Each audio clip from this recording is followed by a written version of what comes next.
প্যান্টের ভিতরে হাতে গেলে চুলকায়, এই চুলকানির ওষুধটা দিয়ে দেওয়া লাগবে। সাথে মাথার ব্যথা, এটার ওষুধ দেওয়া লাগবে। আপনি বললেন কোরআন নাকি প্রেসক্রিপশন, আমি বোঝানোর জন্য বলছি প্রিয় ভাইরা, যদি গবেষণা করা হয় হয়তো এই মেডিসিন কোরআন থেকে বের করা সম্ভব হবে, কিন্তু আল্লাহ বলছেন কোরআন কোন জায়গায় ডাক্তারি করবে ওই মানুষের জন্য সেটাও আমি জানাই দিয়ে রাখলাম। দুনিয়ার সব ডাক্তারির যেখানে ডাক্তারি শেষ, কোরআনের ডাক্তারিটা ওই জায়গাতে। আল্লাহ বলছেন কোরআনুল কারীম যেটা ট্রিটমেন্ট করবে ওইটা দুনিয়ার কেউ আর করতে পারে না। আল্লাহ বলছেন শিফাউল লিমা ফিস সুদূর। নবী আপনি বলে দিয়ে রাখেন কোরআনের 2 নম্বর উপকার, সে মানুষের অন্তরটাকে জান্নাতে যাওয়ার উপযুক্ত করে দিবে। শিফাউল লিমা ফিস সুদূর। নবীজি সাল্লাল্লাহু আলাইহি ওয়াসাল্লাম বলছেন ইযা সালুহাত সালুহাল জাসাদু কুল্লু ওয়া ইযা ফাসাদাত ফাসাদাল জাসাদু কুল্লু আলা ওয়া হিয়াল কলব। দুনিয়ায় তোমার সব ঠিক, সব দাপট, দুনিয়ায় তোমার ক্ষমতার বড়াই, নানান ধরনের তোমার বিভিন্ন বাহাদুরি, কিন্তু আল্লাহ বলছেন তোমার অন্তর যদি ঠিক না হয় আসলে মানুষের কিছুই ঠিক হয় না। কথা ঠিক কিনা? আপনি ঠিক বললেও ঠিক, না বললেও ঠিক। এই বাংলাদেশে জুতা চুরি করে মসজিদের যারা, এরা ছেঁচড়া চোর, নেশাখোর, পড়ালেখা একদম জানে না, কিন্তু এই দেশের টাকা যারা বিদেশে পাচার করছে, হাজার হাজার আলেম ওলামাকে যারা জেল জুলুম দিছে, যারা এই দেশের রাস্তাঘাট খেয়ে ফেলছে, খোয়া বালি পেটের মধ্যে ঢুকাই ফেলছে, প্রবাসের টাকা দেশে আসার পরে এই টাকা আবার চুরি করে পাঠায়া নিজের বাড়ি গাড়ি সব কানাডাতে ইউরোপে বানাইছে। হিসাব মিলায় দেখেন এইগুলা ছেঁচড়া আর অশিক্ষিত নয়, এইগুলা শিক্ষিত, কিন্তু শিক্ষিত টাকা। কথা ঠিক কিনা? তাহলে তারা কেন পরিবর্তন হলো না? আল্লাহ রাব্বুল বলছেন এই জন্য দুনিয়ার মানুষ ভালো করে প্রস্তুতি নিয়ে আসো। ইয়াউমা লা ইয়ানফাউ মালু ওয়ালা বানুন ইল্লা মান আতাল্লাহ বিকলবিন সালিম।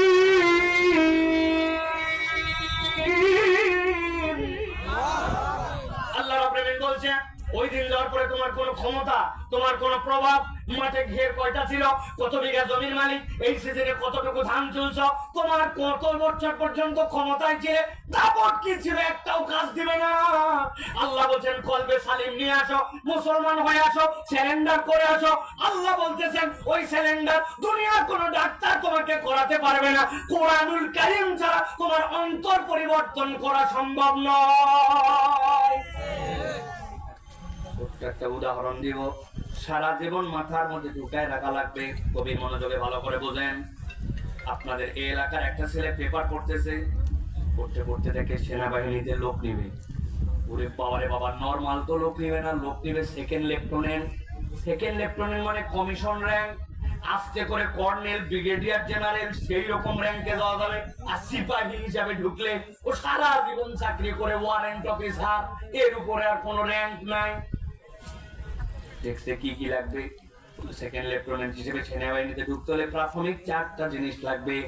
1 নম্বরে 5 ফিট 6 ইঞ্চি লম্বা, 2 নম্বরে কোনো কেস কামারি থাকা চলবে না, ফৌজদারি মামলা থাকা চলবে না, 3 নম্বরে ওই ছেলের জন্য এসএসসি এইচএসসি দাখিল আলেমে তার জন্য নিম্নে সেকেন্ড ডিভিশন সমমান, 4 নম্বরে শারীরিক ভাবে ফিট হওয়া লাগবে। ওই ছেলে লাভ দিয়ে উঠছে আমি 6 ফিট লম্বা, 2টাতেই পাচ্ছি গোল্ডেন এ প্লাস, বাপ দাদার জন্মে কোনো আমাদের ফৌজদারি মামলা নাই, 6 ফিট লম্বা, যে তার ফিগার কেমন। আবেদন জমা দিয়ে দিয়েছে, জমা দেওয়ার পরে প্রাথমিক নির্বাচনের জন্য কাগজপত্র চলে আসছে বাড়িতে, অমুক তারিখে সাভার ক্যান্টনমেন্টে প্রাথমিক নির্বাচনের জন্য আসবে। ওই ছেলে থানার থেকে ক্লিয়ারেন্স নিয়ে গেছে, সার্টিফিকেট তুলে নিয়ে গেছে, বাড়ির সবার দোয়া নিয়ে চলে গেছে ঢাকায়। যাওয়ার পরে এখন বলছে দেখি তো তোমার সাথে তোমার অ্যাডমিট কার্ড মিলে কিনা। চেহারা থেকে ওকে, ভিতরে যাও। ভিতরে যাওয়ার পরে তোমার সার্টিফিকেট দেখাও, সার্টিফিকেট দেখে দেখে সেকেন্ড ডিভিশন লাগবে, বেটা 2টায় গোল্ডেন এ প্লাস। এবার 3 নম্বর জায়গায় যাও, যাওয়ার পরে বলছে খালি গা হ, জামা কাপড় খোল। জামা কাপড় দেই না, খুলতে বলছে। জামা কাপড় খোলার পরে খুলতে খুলতে সবই খোলা, খালি ছোট্ট একটু কাপড় পরে আছে, তার মধ্যে আবার হাত ঢুকায় দেখে। ওই ছেলে লজ্জা টজ্জা পাইয়াও তারপরে জামা কাপড় খোলার পরে বলছে থানা ক্লিয়ারেন্স দাও। থানা থেকে কাগজ নিয়ে গেছে, ইনার নামে কোন রকম রাষ্ট্রদ্রোহিতা, কোন রকম ফৌজদারি কেস নাই, ওকে। এবার বলছে ওই যে দেখো এখান থেকে এখানে তার বান্ধা আছে, ওইটা হচ্ছে 5 ফিট 6 ইঞ্চির মাপ দে। ওই বেটা তো 6 ফিট লম্বা, যেই না তার বরাবর গেছে নাক গেছে বাইরে, বলছে নিচ দিয়ে যা দেখ কোন কোথা কারে এত লম্বা। সব ক্লিয়ার। এখন বলছে শারীরিক পরীক্ষা হবে, হাত দুটা সামনে সোজা করে দিয়ে লাইন বরাবর দাঁড়াও। হাত যেই না দুইটা সোজা করতে বলছে বুক টান কর, হাত যে সোজা করতে বলছে ডান হাতটা টনটনা সোজা, কিন্তু বাম হাত যখন সোজা করতে বলছে হাত সোজা, কিন্তু আঙ্গুলের মাথার এই 4টা আঙ্গুল একটুখানি বাঁকা। যেই লোক ইনস্ট্রাক্টরে বলছে বাম হাত সোজা কর, কানে শুনতে পাচ্ছ নাকি সোজা করতে বলছি, বলছে স্যার এর থেকে বেশি সোজা হয় না। ঘটনা কি? বলছে স্যার জন্মের পরের থেকে আমার 4টা আঙ্গুলের মাথায় একটু ভাঁজ, বাকি সব সোজা। বুঝে থাকলে বলেন আপনার এলাকার ছেলে ফৌজদারি মামলা নাই, 6 ফিট লম্বা, এত মোটা বুক, কোন রকম তার থানা আদালতের কোন রকম সমস্যা নাই, কিন্তু ফিটনেস পরীক্ষায় যায় দেখে ডান হাত সোজা, বাম হাতের আঙ্গুলের কেবলমাত্র 4টা আঙ্গুল একটুখানি বাঁকা। ওই ছেলেটাকে কি সেনাবাহিনীর কমিশন র্যাঙ্কে নিবে? এটা বুঝ করে বলে নেবে তো না? তোমার আল্লাহ রাব্বুল বলছেন ঠান্ডা মাথায় ভাবো, বহুত পাঠ নিয়ে দুনিয়ায় তুমি চলাফেরা করো, তোমার হাঙ্কি পাঙ্কি দেখা আছে, ভাব অন্যরকম, চলাফেরা অন্যরকম, বাপরে বাপ দেখলে মনে হয় মাটিতে নাই আসমানের উপর দিয়ে যাচ্ছে, আছে না নাই? আল্লাহ বলছেন হাঙ্কি পাঙ্কির দাম নাই, কোরআন তোমাকে যে পরিবর্তন করবে ওই সার্টিফিকেটটা তোমার লাগবে। দুনিয়ায় চেহারা সুন্দর, দুনিয়ায় বিরাট ভাবসাব, এগুলো একটাও কাজ দিবে না। তুমি অন্তরটা কোরআনের সাথে জুড়াই দিয়ে জীবনটা কোরআন অনুযায়ী চলাইছো কিনা, এই কোরআন ছাড়া তোমার জীবনে জান্নাতে যাওয়ার কোনো উপায় থাকবে না। 3 নম্বর আল্লাহ বলছেন এই কোরআন তোমার জন্য হুদা। হুদা মানে কি? কোরআন হচ্ছে তোমার জন্য আল্লাহর পক্ষ থেকে গাইডেন্স। আপনারা মাঝে মাঝে এই রাস্তার মধ্যে বাইক চালান, দেখবেন রাস্তায় যাওয়ার সময় কতগুলা নেম প্লেট আর সাইনবোর্ড দেওয়া আছে, যেই না আপনার মোটরসাইকেলের হেডলাইট পরে সাথে সাথে জল জল করে জ্বলে ওঠে। ডানে তীর চিহ্ন দেওয়া আছে, ডানে যান বামে যান, সামনে দেওয়া আছে ব্রেক করেন, সামনে যাওয়ার পরে স্পিড ব্রেকার, পুলের পাশ দিয়ে সুন্দর করে এরকম করে লাল আর হলুদ লাগাই দিয়েছে যাতে করে কেউ নদীর মধ্যে পড়ে না যায়। দিনের বেলা কোনো আলো জ্বলে না, কিন্তু রাত্রে আপনার হেডলাইট পড়া মাত্র এইগুলা জল জল করে জ্বলে উঠতে দেখছেন কিনা? ভালো করে একটু মাথা কাটান। আল্লাহ বলছেন এই কোরআন তোমার জন্য মাউইজা, এই কোরআন তোমার জন্য আল্লাহর পক্ষ থেকে শিফাউল লিমা ফিস সুদূর, আর এই কোরআন হচ্ছে তোমার জন্য হুদা। হুদা মানে তোমার জন্য আলো, হুদা মানে তোমার জন্য পথ প্রদর্শন, হুদা মানে তোমার জন্য গাইডেন্স। কোন বান্দা যদি কোরআনের প্রেসক্রিপশনে চলে, নিজের আত্মাকে পরিবর্তন করে, আল্লাহ বলছেন কিয়ামত পর্যন্ত আমি চ্যালেঞ্জ দিয়ে রাখলাম, যেখানে তোমার আলো লাগবে, যেখানে তোমার জান্নাতে যাওয়ার জন্য হেদায়েতের পথ লাগবে, আল্লাহর ওই বান্দাকে কোরআন নিজে গাইড করে জান্নাতে ঢোকানোর আগ পর্যন্ত বিচ্ছিন্ন হবে না। সুবহানাল্লাহ। আল্লাহ বলছেন আর 4 নম্বর এই বান্দাদের জন্য, প্রথমে বলেছি আইয়ুহান নাস, খেয়াল করেন, শেষে বলছে ওয়া রাহমাতুল লিল মুমিনিন। আল্লাহ বলেন এটা হচ্ছে ঈমানদারদের জন্য রহমত। ঈমানদারদের জন্য রহমত কেমন করে? নবীজি এটাকে ব্যাখ্যা করেছেন বিস্তারিত। সাহিবুল কোরআন যে হবে, কেউ বা পুরা হাফেজে কোরআন, কেউ বা হয়তো বা 1 পারার হাফেজ, কেউ বা কম হতে হতে হতে হতে ইন্না আতাইনা মুখস্থ আছে, আরেকজন নতুন মুসলমান হয়েছে ইন্না আতাইনা জানে না, কিন্তু বিসমিল্লাহির রহমানির রহিম শিখছে, তার মানে বিসমিল্লাহ কোরআনের পাঠ এইটুকুর জন্য সে সাহিবুল কোরআন। আল্লাহ বলছেন কিয়ামতের ময়দানে যাওয়ার আগে কবর থেকে এই কোরআন তোমার জন্য আলো হবে। তারপরে আল্লাহর সামনে যখন দাঁড়ায় যাবে, এই কোরআনকে আল্লাহ পারমিশন দিবেন, ওই সাহিবুল কোরআনের হয়ে কোরআন আল্লাহর সাথে ঝগড়া লাগায় দিবে। আল্লাহকে বলবে আল্লাহ পৃথিবীর সবকিছু সৃষ্ট, কিন্তু এই কোরআন তো সৃষ্ট নয়, এই কোরআন হচ্ছে তোমার কালাম, অতএব তোমার বান্দার সাথে কম হোক আর বেশি হোক, গুনাহগার হোক আর যেমনই হোক, ওই বান্দা কুফরি করে নাই, জুলুম করে নাই, বান্দার হক নষ্ট করে না, আমি তো তাকে জাহান্নামে যেতে দিব না। তোমার কালামকে হয় তার থেকে বিচ্ছিন্ন করতে হবে, নচেৎ তার সাথে যদি তোমার কালাম থাকে তাহলে তাকে জান্নাতে ঢুকাতে হবে। এই কোরআন মুমিনদের জন্য রহমত হিসাবে আবির্ভূত হয়ে ওই দিন জান্নাতে ঢুকানোর আগ পর্যন্ত ইমানদারদের থেকে আলাদা হবে না। সুবহানাল্লাহ। তাহলে এই যে আমরা বসলাম কষ্ট করে গভীর রাত পর্যন্ত, রাত দীর্ঘ হয়ে গেছে, মাটির বিছানাকে গ্রহণ করে নিলাম। ভাইবেন না যেমন তেমন এক আয়োজনে যেমন তেমন কথা শোনার জন্য আসছি, এই জন্য শূন্য ওয়ালার জন্য যেরকম গুরুত্ব আছে, বললে ওয়ালার জন্য টু দা পয়েন্ট আপনাকে বলতে হবে।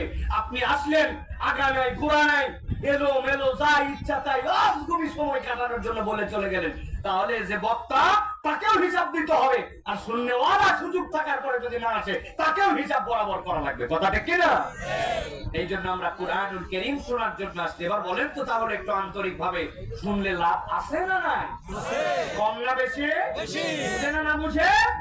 কিছুটা হলেও বুঝে যে আল্লাহ তোমার কালামে কি ইজ্জত দিয়ে আমরা বসে গেছি, অতএব কোরআনের এই উপকারগুলো আমাদের জীবনে তুমি দান করো। বলেন আল্লাহুম্মা আমিন। প্রিয় ভাইরা, তাহলে আমরা কোরআনুল কারীম থেকে কিছু কথা শুনবো তো ইনশাআল্লাহ? রাজি আছেন ইনশাআল্লাহ? আজকে যদি ফজর পর্যন্ত চলে সমস্যা আছে? কিসের সমস্যা নেই? আমার সমস্যা আছে। কিভাবে আপনি বলছেন সমস্যা নেই? অল্প সময় আমরা কিছু কথা শুনবো ইনশাআল্লাহ। রাজি আছেন ইনশাআল্লাহ?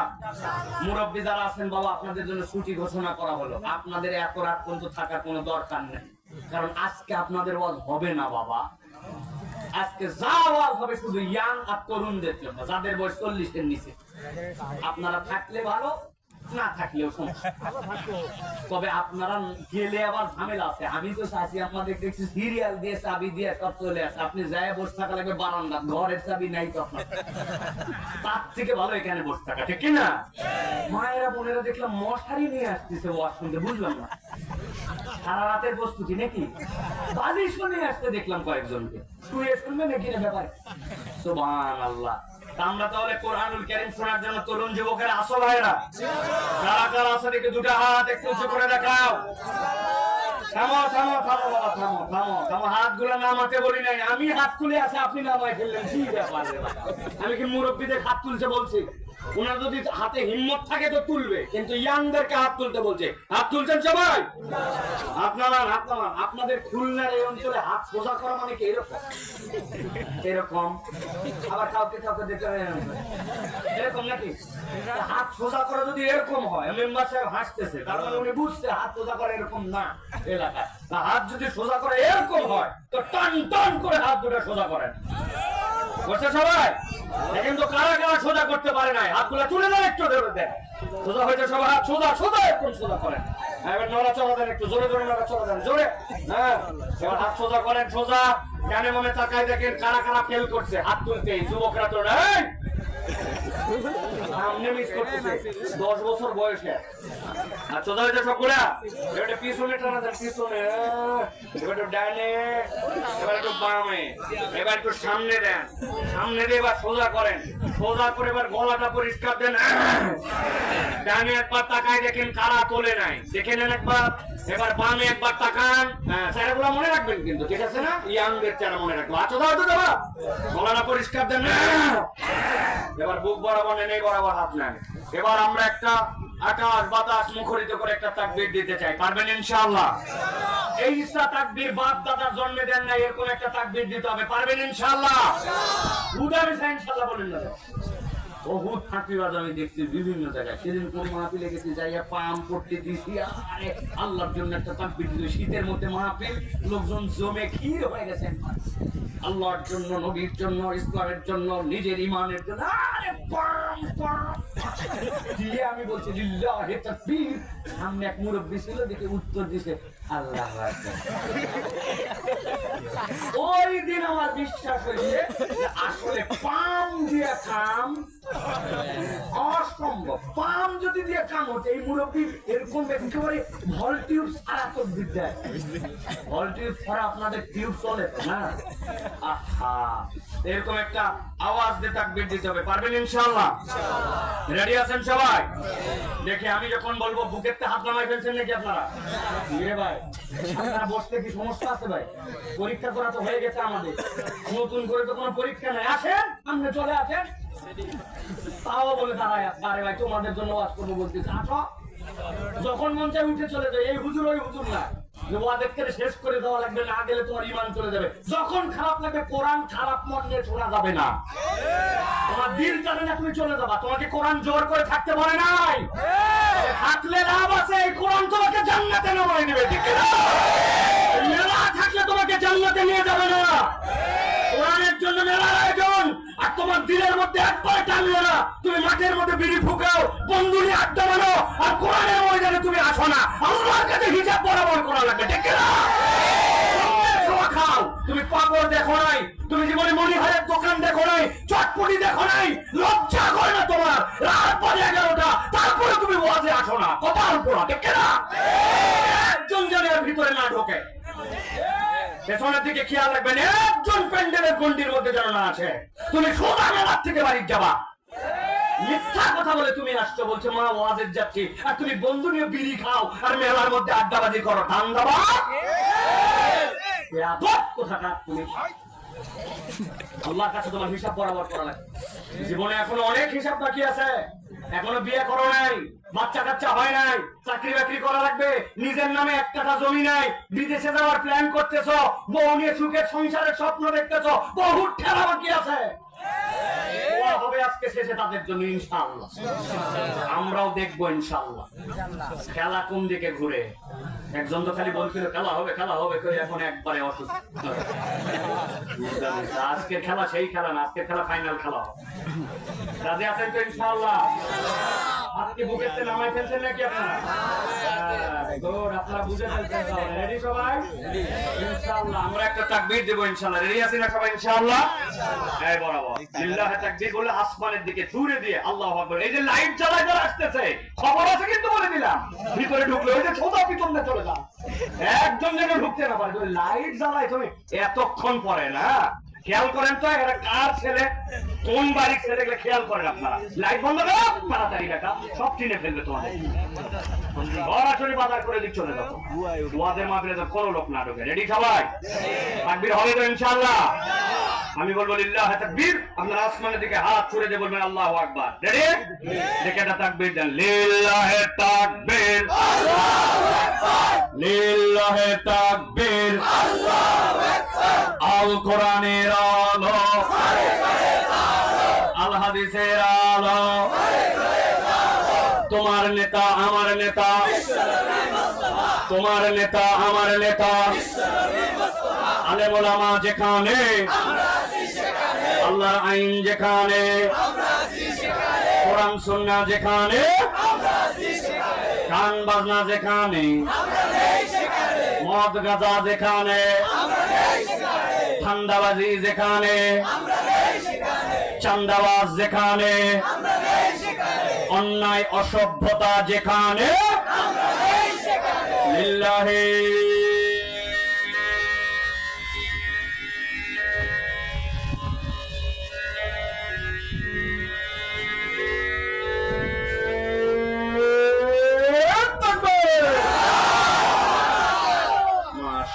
আলহামদুলিল্লাহ বলেন। কারা কারা ফাঁকি দিচ্ছেন হাত দুটা উঁচু করেন। ফাঁকি দিচ্ছেন না, হাত তুলে কাম হবে, ডিসকোয়ালিফাই। থুকু বলো, থুকু বলো। আমরা তাহলে কোরআনুল কারীম থেকে কিছু কথা শুনবো। রাজি আছি ইনশাআল্লাহ? চলেন তাহলে, আর ডানে বামে নাই, রাত দীর্ঘ হয়ে গেছে, আমরা কোরআনুল